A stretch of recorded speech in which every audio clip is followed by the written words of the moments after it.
Welcome student. Welcome to your favorite chemistry channel Chem O Cafe তে তোমাদের স্বাগত। আজকে আমরা ক্লাস 12 এর অর্গানিকের অ্যালকোহল ফেনল ইথারের নেক্সট টপিকটা শুরু করব। অলরেডি আমাদের অ্যালকোহলের প্রিপারেশন পুরো কমপ্লিট হয়ে গিয়েছে। আজকে আমরা অ্যালকোহলের যে ফিজিক্যাল প্রপার্টিজ আছে সেই ফিজিক্যাল প্রপার্টিজটা করব, নেক্সট দিন আমাদের কেমিক্যাল প্রপার্টি শুরু হয়ে যাবে।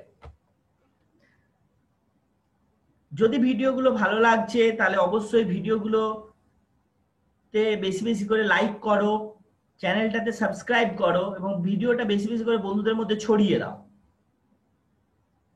চলো তাহলে শুরু করা যাক। আজকে আমরা যেটা করব সেটা হচ্ছে অ্যালকোহলের ভৌত ধর্ম। এখান থেকে অনেক সময় বিভিন্ন তোমাদের বোর্ড বা নিট এক্সামে প্রশ্ন খুব অনেক সময় দিয়ে দেয়, মানে এর রিলেশনশিপের আন্ডারে কি কি ধরনের আছে না আছে এই সমস্ত জিনিসগুলো কিন্তু থাকে। তাই শুরু থেকে শেষ পর্যন্ত ভালো করে কিন্তু অবশ্যই দেখবে। এবার হচ্ছে অ্যালকোহল কেন অন্য সমস্ত এলিমেন্টের থেকে কিছুটা পরিমাণে আলাদা হয়ে যায়। না, অ্যালকোহলের একটা বিশেষ ধরনের ক্ষমতা আছে। কি ক্ষমতা? না, সেই ক্ষমতাটা হচ্ছে হাইড্রোজেন বন্ড তৈরি করা। অ্যালকোহল হাইড্রোজেন বন্ড তৈরি করতে পারে। এবার এই হাইড্রোজেন বন্ড কি, এটা তোমরা ক্লাস 11-এ অলরেডি পড়েছো যে যদি ফ্লুরিন, অক্সিজেন, নাইট্রোজেন অর্থাৎ ফন এই গ্রুপটার সাথে যদি কোনো হাইড্রোজেন অ্যাড থাকে তাহলে এদের মধ্যে এক ধরনের বন্ডিং দেখতে পাওয়া যায়, তখন তাকে বলা হয়ে থাকে হাইড্রোজেন বন্ডিং। হাইড্রোজেন বন্ডিংটা দু ধরনের বন্ডিং হয়ে থাকে, একটা হচ্ছে ইন্টারমলিকিউলার হাইড্রোজেন বন্ডিং, আরেকটা হচ্ছে ইন্ট্রামলিকিউলার হাইড্রোজেন বন্ডিং। তাহলে দুটো টাইপের হাইড্রোজেন বন্ডিং হয়। তো আমাদের এখানে অ্যালকোহলের ডিফারেন্সিয়েট অন্য জায়গা থেকে কিছুটা হয়ে যাওয়ার মেন রিজন, অর্থাৎ এখানে আমাদের যে ভৌত ধর্মগুলো সবগুলোই প্রায় ঘোরাফেরা করবে এই জিনিসটার ওপরই, অর্থাৎ অ্যালকোহল অন্যান্য যে সমস্ত এর সমগোত্রীয় বা সমগণীয় যে সমস্ত মৌল বা যে সমস্ত যৌগ আছে তাদের তুলনায় আলাদা রকম হয়ে যায়। তার কারণটাই হচ্ছে এই হাইড্রোজেন বন্ডিং তৈরি করার জন্য। তাহলে এই হাইড্রোজেন বন্ডিং তৈরি করার জন্য কিভাবে অ্যালকোহল তৈরি করলো বা কিভাবে না করলো সেই সমস্ত জিনিস আমরা দেখব। তাহলে প্রথমেই যে প্রপার্টিটা আমরা ডিসকাস করব সেটা হচ্ছে জলে দ্রাব্যতা, বা আমরা বলতে পারি দ্রাব্যতা, অর্থাৎ অ্যালকোহল দ্রাব্য কি না দ্রাব্য জলে, সেটা আমরা এবার দেখব। এবারে জলে দ্রাব্য কারা হয় না, জল আমরা জানি যে জল হচ্ছে আমার H2O। তাহলে জলের সঙ্গে যারা ভালো বন্ড করতে পারে তারা তাহলে জলে দ্রাব্য হবে।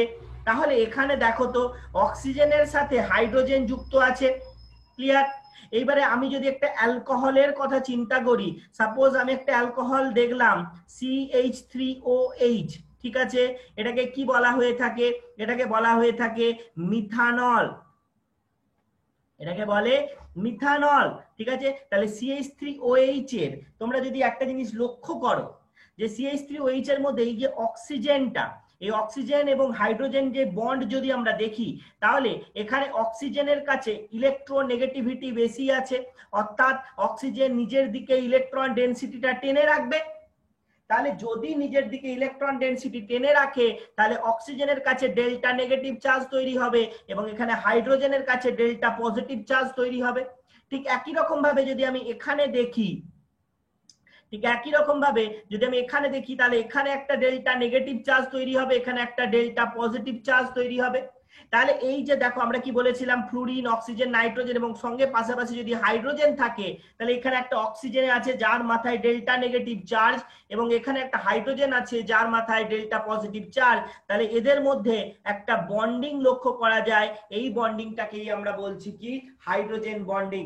এবং এই হাইড্রোজেন বন্ডিং এর জন্যই অ্যালকোহল কি হয়ে থাকে না, হাইড্রোজেন বন্ডিং এর জন্য অ্যালকোহল জলে দ্রাব্য হয়, ঠিক আছে। কেন না, H বন্ডিং এর জন্য। নোট করবে, খাতা নিয়ে বসে সুন্দর করে নোট করবে যে কথাগুলো বলছি সেই কথাগুলো। অর্থাৎ অ্যালকোহল জলে দ্রাব্য হয়, তার কারণ হচ্ছে হাইড্রোজেন বন্ডিং এর যে তৈরি হচ্ছে তার জন্যই অ্যালকোহলগুলো কিন্তু জলে দ্রাব্য হয়। তাহলে কি স্যার সব অ্যালকোহলই জলে দ্রাব্য হবে না, বা দ্রাব্যতা কি কোনো পরিবর্তিত হবে, সেটা আমরা একটু দেখি। আমরা দেখো, আমরা অ্যালকোহল গুলো পরপর আমি লিখে যাচ্ছি। যেমন ধরো CH3OH, CH3, CH2OH, তারপর আমরা লিখছি CH3, CH2, CH2OH। এটাকে আমরা কি বলছি? এটাকে আমরা বলছি মিথানল, এটাকে আমরা বলছি ইথানল, এটাকে আমরা বলছি প্রোপানল। আমি অলরেডি এর আগের ভিডিওতে তোমরা দেখবে আমার IUPAC এবং জেনারেল নেমিং কি করে করতে হয় সেটা আমি কিন্তু অলরেডি করিয়েছি। তাহলে এখানে যেটা আমি এরপরে লিখবো সেখান থেকে তোমরা একটা জিনিস আইডিয়া হবে যে মিথানল কি না, methanol highly soluble, highly soluble অর্থাৎ জলে অধিক দ্রাব্য, মানে জলে দেওয়ার সাথে সাথেই দ্রাব্য অর্থাৎ গুলে যায়। সেখানে ইথানল ঠিক তাই, ইথানলও হাইলি সলিউবল এবং জলে অধিক দ্রাব্য। কিন্তু আমরা দেখব যে প্রোপানল কি, প্রোপানল হচ্ছে শুধু দ্রাব্য অর্থাৎ সলিউবল, নট হাইলি সলিউবল। অর্থাৎ যেমন ইথানল বা মিথানল যেভাবে জলে দেওয়ার সাথে সাথেই দ্রবীভূত হয়ে যাচ্ছিল, প্রোপানলের ক্ষেত্রে কিন্তু আমরা সেই জিনিসটা দেখতে পাবো না। অর্থাৎ প্রোপানলের ক্ষেত্রে জল সঙ্গে সঙ্গেই যে দ্রাব্য হয়ে যাবে সেটা নয়। অর্থাৎ একটা জিনিস আমরা লক্ষ্য করছি, যত কার্বন চেন বাড়ছে, দেখো উপর থেকে নিচের দিকে কি বাড়ছে, উপর থেকে নিচের দিকে আমার কার্বনের সংখ্যা বাড়ছে। যত কার্বনের সংখ্যা বাড়ছে তত যেন আস্তে আস্তে জলের দ্রাব্যতাটা আস্তে আস্তে কমতে শুরু করছে। এবং এটা কেন হয়, তার কারণ হচ্ছে আমরা এখানে দুটো জিনিস লক্ষ্য করতে পারছি। দেখো আমি যদি এটা লিখি ROH, ভালো করে শুনবে কথাগুলো, তাহলেই এখানেই পড়া কমপ্লিট হয়ে যাবে। ধরো এখানে তুমি লিখেছো ROH, তাহলে এই যে আর পার্টটা, এই আর পার্টটাকে আমরা বলছি, আর পার্টটাকে আমরা বলছি কি, আমরা বলছি হাইড্রোফোবিক। মানে ফোবিয়া মানে ভয় পেয়ে যাওয়া, অর্থাৎ যারা জলকে ভয় পায়, জলকে ভয় পায়, সেটা কোন অংশটা, এই যে আর অংশটা। যেমন আমরা দেখেছিলাম যে যে সমস্ত ধরো যারা তেল জাতীয় পদার্থ, ফ্যাট কেন জলে অদ্রাব্য, তার কারণ হচ্ছে সেখানে কার্বনের সংখ্যা বেশি হয়ে যায়। অর্থাৎ কার্বন সেখানে কোনো ইলেকট্রোনেগেটিভিটি ডিফারেন্স না থাকার জন্য তারা কি হয়, জলে দ্রাব্য হয় না। তাহলে সেই অংশটাকে আমরা বলে থাকি হাইড্রোফোবিক, বা যারা জলকে ভয় পায়। এটা ঠিক বাংলাটা এক্স্যাক্টলি আমি বলতে পারছি না এই মুহূর্তে। ও এই যে পার্টটা সেটাকে বলা হয়ে থাকে হাইড্রোফিলিক, সেটাকে বলে হাইড্রোফিলিক। ফিলিসিটি মানে তোমরা পড়েছিলে নিউক্লিওফিলিসিটি, ইলেকট্রোফিলিসিটি বা ইলেকট্রোফাইল, নিউক্লিওফাইল মানে যারা ইলেকট্রনকে পছন্দ করে, যারা নিউক্লিয়াসকে পছন্দ করে। সেরকম হাইড্রোফিলিক কথাটার মানে হচ্ছে যে জলকে পছন্দ করে। অর্থাৎ এই OH এর সংখ্যা যত বাড়তে থাকবে বা OH এর যে মান যত বাড়তে থাকবে তত সেটা ভালো জলে দ্রাব্য হবে। একটু পরেই আমরা সেটা আসছি। তাহলে কেন উপর থেকে নিচের দিকে নামার সময়, কেন উপর থেকে নিচের দিকে নামার সময় কি হলো, তাদের দ্রাব্যতা কমে গেল, তার প্রধান কারণটা আমরা বলবো যে আস্তে আস্তে যত উপর থেকে নিচের দিকে নামছে তত কি হচ্ছে, হাইড্রোফিলিক পার্টটা কমছে। মানে হাইড্রোফিলিক পার্টটা যেমন ছিল ছিল, হাইড্রোফোবিক পার্টের সংখ্যা বৃদ্ধি পাচ্ছে, অর্থাৎ আর এর সংখ্যা বৃদ্ধি পাচ্ছে। তাহলে এরকম ভাবে যদি দেখতে পাওয়া যায়, তাহলে যখন আমরা দেখব প্রোপানল হয়েছে, আমরা ডেকানলের ক্ষেত্রে স্ট্রাকচারটা আঁকছি না, অর্থাৎ যেখানে 10টা কার্বন আছে, এই ডেকানল জলে কিন্তু অদ্রাব্য।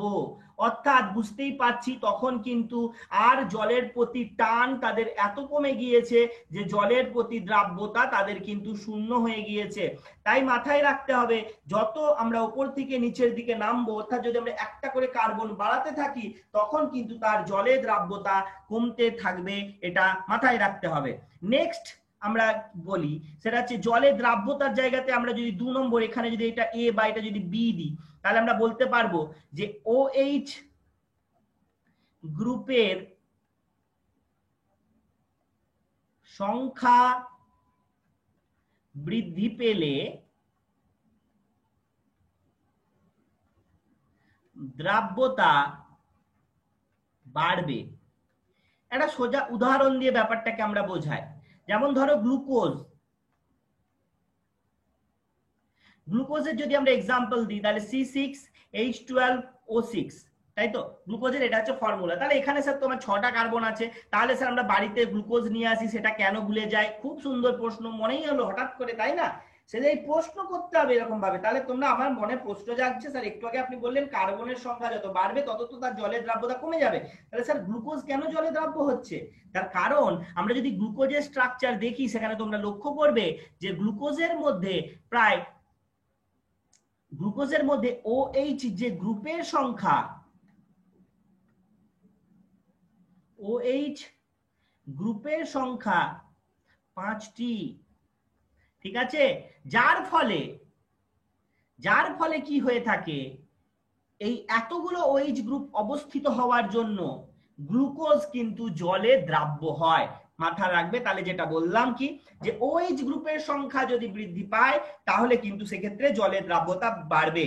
যেমন তোমরা জানো চিনির সংকেত C11H22O11, তাই তো?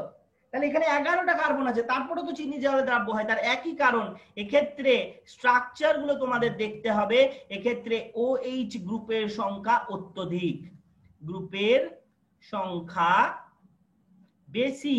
তাহলে বেশি পরিমাণে OH গ্রুপ থাকার জন্য গ্লুকোজ, সুক্রোজ এগুলোতে অত্যধিক পরিমাণে কার্বন থাকা সত্ত্বেও তারা কিন্তু জলে যথেষ্ট ভালোভাবে দ্রাব্য হয়। এটা আমাকে মাথার মধ্যে রাখতে হবে। তাহলে জলে দ্রাব্যতার জিনিসটা দুটো ফ্যাক্টরের উপর ডিপেন্ড করছে। একটা অবভিয়াসলি হাইড্রোজেন বন্ডিং। হাইড্রোজেন বন্ডিংটা কিভাবে হলো সেটাও আমি দেখিয়ে দিলাম, যে হাইড্রোজেন বন্ডিংটা কেন হচ্ছে না হচ্ছে, প্রত্যেকটা জিনিস ডিটেইলস এখানে বলে দিলাম। এবং গ্লুকোজ এবং সুক্রোজের মধ্যে কার্বনের সংখ্যা বেশি থাকা সত্ত্বেও কি কেন সেখানে তারা গ্লুকোজ, সুক্রোজ জলে ভালো দ্রাব্য হয় সেটাও তোমাদের কিন্তু ডিসকাস করে দেওয়া হলো। ঠিক আছে, বুঝতে পারা গেছে? তাহলে নেক্সট যে আমরা ফিজিক্যাল প্রপার্টিজটা নিয়ে আলোচনা করব সেটা হচ্ছে বয়েলিং পয়েন্ট বা স্ফুটনাঙ্ক। ঠিক আছে, নেক্সট যে ফিজিক্যাল প্রপার্টিটা নিয়ে আমরা আলোচনা করব সেটা হচ্ছে স্ফুটনাঙ্ক, বা এটাকে বলা হয়ে থাকে বয়েলিং পয়েন্ট, বা এটাকে বলে বিপি, তাই তো? স্যার স্ফুটনাঙ্ক কাকে বলে? না, স্ফুটনাঙ্ক মানে হচ্ছে কোন একটা লিকুইড ফেজ থেকে যদি আমরা গ্যাস ফেজে যাই তখন সেই ঘটনাটাকে আমরা বলি স্ফুটনাঙ্ক। মানে যে টেম্পারেচারে কোন একটা পদার্থ লিকুইড ফেজ থেকে গ্যাস ফেজে পৌঁছবে সেই টেম্পারেচারটাকে বলা হয়ে থাকে স্ফুটনাঙ্ক। তার মানে অ্যালকোহল যে সমস্ত, তারা যখন লিকুইড ফেজ থেকে থাকবে সেখান থেকে তারা যখন গ্যাস ফেজে পৌঁছবে সেই টেম্পারেচারটাকে আমরা বলবো কি, স্ফুটনাঙ্ক। ক্লিয়ার? তাহলে এখানে যেটা হচ্ছে, তাহলে স্যার অ্যালকোহলের স্ফুটনাঙ্ক কি রকম হয়ে থাকে? এখানে একটা জিনিস তার আগে আমি বলি যে তোমাদের আরেকটা জিনিস মাথায় রাখতে হবে, একটু নোট করে রাখো এটা, যে ইথারের কথা, CH3O CH3, এটা ইথার। ইথারের মধ্যে কিন্তু কি হাইড্রোজেন বন্ধন হয় না। তার কারণ হচ্ছে যেটা বললাম, এখানে অক্সিজেনের সাথে যুক্ত আছে কে, কার্বন। বাট আমরা কি বলেছিলাম, ফ্লুরিন, অক্সিজেন, নাইট্রোজেন এর সাথে সরাসরি যুক্ত থাকতে হবে কাকে, হাইড্রোজেনকে, আদারওয়াইজ কিন্তু সেখানে হাইড্রোজেন বন্ডিং হবে না। তাহলে এখানে অক্সিজেনের সাথে কার্বন যুক্ত আছে, এই স্ট্রাকচারটা এইভাবে এঁকেছি বলে ভেবো না, আমি তাহলে স্ট্রাকচারটা চেঞ্জ করে দিচ্ছি। তাহলে এইদিকে তোমার হয়ে যাবে CH3। তাহলে এখানে অক্সিজেন কার্বন ডাইরেক্ট অ্যাটাচ আছে, তাই কিন্তু ইথার কি হবে, ইথারের মধ্যে কিন্তু কোন রকম হাইড্রোজেন বন্ডিং হবে না। সেই জন্য ইথার কিন্তু জলে অদ্রাব্য। এই প্রশ্নটা অনেক সময় আসে, ইথার কেন জলে অদ্রাব্য? তাহলে আমরা লিখে দিচ্ছি ইথার জলে অদ্রাব্য। কেন জলে অদ্রাব্য? তার কারণ হচ্ছে ইথারের মধ্যে নো হাইড্রোজেন বন্ডিং, কোনো হাইড্রোজেন বন্ডিং হয় না। এবং আমরা যদি নর্মালি দেখি যে ইথারের যদি আমরা কোনো একটা সলিউশন দেখি, তাহলে আমরা দেখব যে জলের উপরে একটা ইথারের একটা লেয়ার পর্যন্ত পড়ে যায়, এতটাই অদ্রাব্য জলের মধ্যে। ঠিক আছে, এরপরে যেটা আমরা বলছিলাম সেখানে আরেকবার আসি। তাহলে বয়েলিং পয়েন্ট আমরা কাকে বললাম? বয়েলিং পয়েন্ট আমরা বললাম তাকে যে একটা লিকুইড ফেজ থেকে যখন আমরা কোনো একটা পদার্থ গ্যাস ফেজে পৌঁছবে, তখন আমরা তাকে বলবো বয়েলিং পয়েন্ট। এবার যেটা তুলনা করা হয়, এই প্রশ্নটা যেটা দেওয়া হয় যে C2H5OH এবং CH3OCH3 এদের আণবিক সংকেত একই। দেখো দুটো কার্বন, এখানেও দুটো কার্বন, ঠিক আছে, এখানেও দেখো 6টা অক্সিজেন, এই 6টা হাইড্রোজেন একটা অক্সিজেন, এখানেও 6টা হাইড্রোজেন একটা অক্সিজেন। তাহলে এদের বয়েলিং পয়েন্ট একই রকম হওয়ার কথা, কারণ আমরা জানি যে বয়েলিং পয়েন্ট, আমরা কি জানি বলো, যে বয়েলিং পয়েন্ট হচ্ছে কিসের উপর সমানুপাতিক? বয়েলিং পয়েন্ট হচ্ছে মোলার মাসের সাথে সমানুপাতিক। ঠিক আছে, অর্থাৎ আমার মোলার ভর বা আণবিক ভর যত বাড়বে তত তার বয়েলিং পয়েন্ট বাড়বে। কেন স্যার এটা হয়? এগুলো অলরেডি অনেক, যখন কেমিক্যাল বন্ডিং পড়ানো ছিল তখন বলা ছিল যে যত সারফেস এরিয়া বাড়বে, যত সারফেস এরিয়া বাড়বে তত কি বাড়বে? তত বয়েলিং পয়েন্টও কিন্তু বাড়তে থাকবে।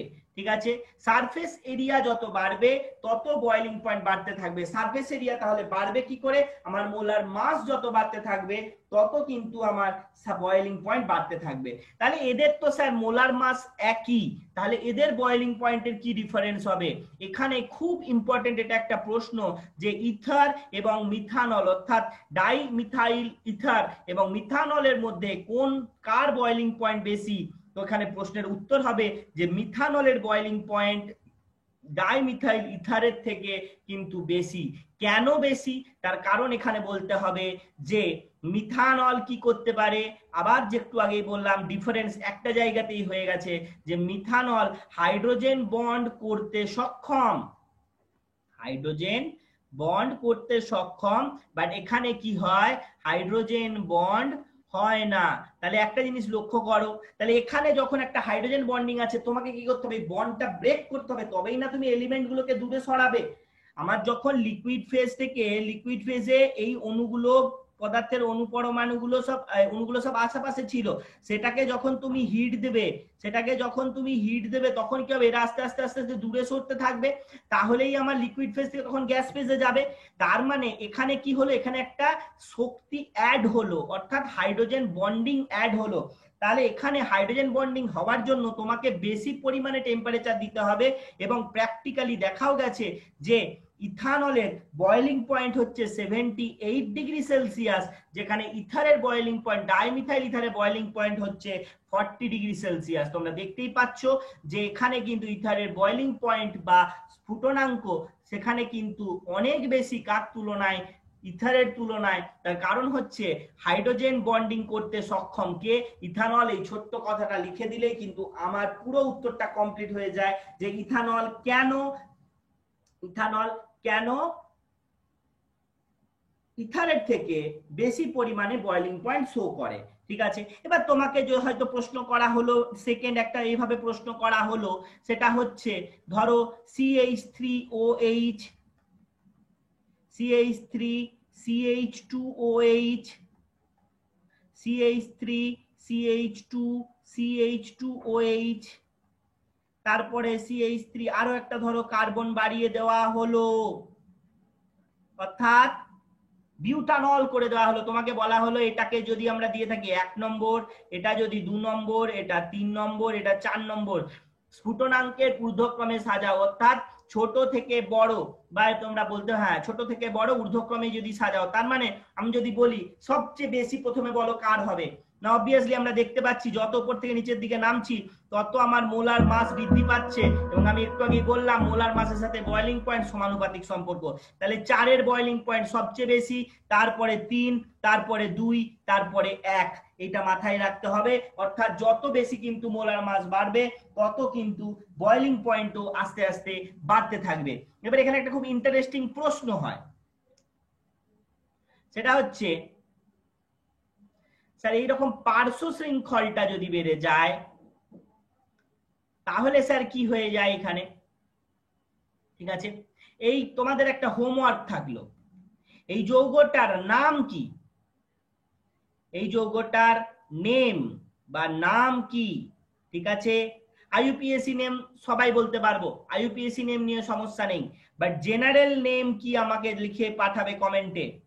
জেনারেল নেম এই কম্পাউন্ডটার কি আমাকে লিখে পাঠাবে। আমি শুধু যে জিনিসটা বলছি এখানে, তবে এখানেও তো আমার স্যার 3টে কার্বন আছে, কিন্তু ঘটনাটা হচ্ছে যখন আমরা এই ঠিক এই সেম জিনিস দেখবো, ধরো এখানে কটা, ধরো 4টে কার্বন আছে, তাহলে আমি যদি এরকম দেখি CH3 CH2 CH2 CH2OH, তাহলে এদের কার্বন এবং হাইড্রোজেন অক্সিজেনের সংখ্যা একই, কিন্তু স্যার এখানে কার বেশি হবে না boiling point, obviously boiling point বেশি হবে, যেটা স্ট্রেট চেন আছে, যেটা স্ট্রেট চেন আছে তার বেশি হবে। কারণ দেখো অ্যাটলিস্ট মাথায় রাখো, যখন তোমার কাছে একটা পেপার কোনো রেখে দাও, পেপারটা লম্বা করে পেতে দাও, তাহলে দেখবে পেপারটার কিন্তু এরিয়াটা অনেকটা বেশি, বাট এই পেপারটাকে তুমি মুড়ে মুড়ে মুড়ে মুড়ে যদি একটা গোল আকার করে দাও, তাহলে কি হলো, এই জিনিসটা দেখো এখানে যখন গোল হয়ে গেছে স্ট্রাকচারটা, অর্থাৎ এর কিন্তু সারফেস এরিয়া, এর সারফেস এরিয়া কিন্তু কমে গিয়েছে। তাহলে দেখো এক্ষেত্রে সমস্যাটা কি হয়ে গেল, আমরা কেন তুলনা করতে পারলাম না, তার কারণ এখানে এদের দুজনের মোলার মাস একই, তাহলে আমি এদের মধ্যে তুলনা করব কি করে না, তখন দেখতে হবে যে যার সারফেস এরিয়া বেশি তারই বয়লিং পয়েন্ট বেশি।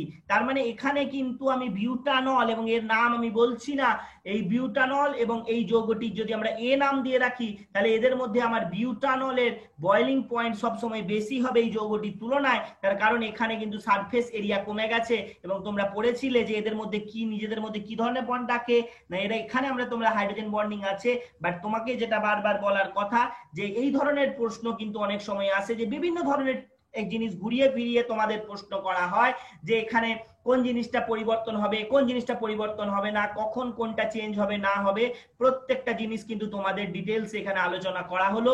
এটা পুরোটাই আমাদের গেল অ্যালকোহলের যে সমস্ত ভৌত ধর্ম আছে, সেটা কেন কি হয় জলের দ্রাব্যতার উপর। আবারও বললাম যে অ্যালকোহলের এই জলের দ্রাব্যতাটাকে, এই অ্যালকোহলটাকে বাকি সব কিছুর থেকে আলাদা করে দিয়েছে, এটা কিন্তু বুঝতে হবে, ঠিক আছে? এখান থেকে ছোটখাটো কিছু প্রশ্ন আসে। এরপরে নেক্সট আমরা ভিডিওতে অ্যালকোহলের রাসায়নিক বিক্রিয়া সেটা কি ধরনের হতে পারে, কত ধরনের বিক্রিয়া হতে পারে, তার বেসিক কনসেপ্ট আমরা নেব। তারপর থেকে আমরা সেখান থেকে কিন্তু রিঅ্যাকশন গুলো স্টার্ট করব।